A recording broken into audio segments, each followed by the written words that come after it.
বাচ্চাদের summer vacation চলছে, তাই ভাবলাম ওদেরকে সাথে নিয়ে তাদের পছন্দের কিছু ডেজার্ট আইটেম বানাই। আমরা লাইক করি স্ট্রবেরি জেলি, দ্যাটস ওয়াই নিয়ে নিলাম একটা packet strawberry jelly. So first we will take this strawberry jelly powder and take 300 ml of hot water and mix it until it dissolves completely.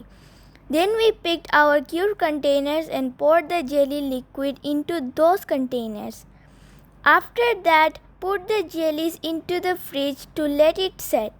জেলিটা ফ্রিজে set হতে হতে আমরা whipped cream বানাচ্ছি। ততক্ষণে তোমরা সবাই জলদি জলদি একটা লাইক দিয়ে দাও।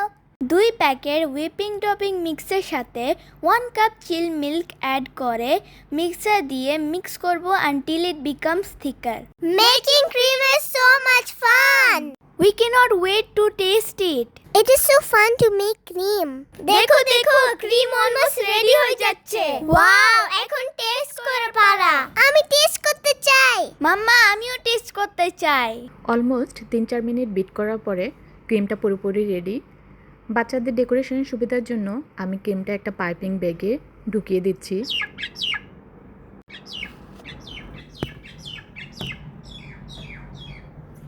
Finally, our jelly is set now. এখন আমাদের ফেভারিট পার্ট, হুইপ ক্রিমটা জেলির উপরে রাখে একটা নিউ লেয়ার ক্রিয়েট করা।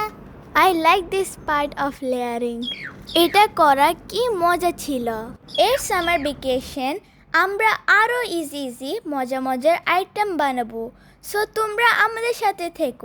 এটা আরো টেস্টি বানাতে 2টা কাপকেক ভেঙে ক্রিমের উপরে দিয়ে দিলাম। এখন দিচ্ছি আমাদের favourite sprinkles. Finally our dessert is ready. এটা অনেক মজা ছিল, সো তোমরা এটা ট্রাই করে দেখতে পারো। তো তোমরা ভুলে যেও না লাইক এন্ড সাবস্ক্রাইব করতে। বাই।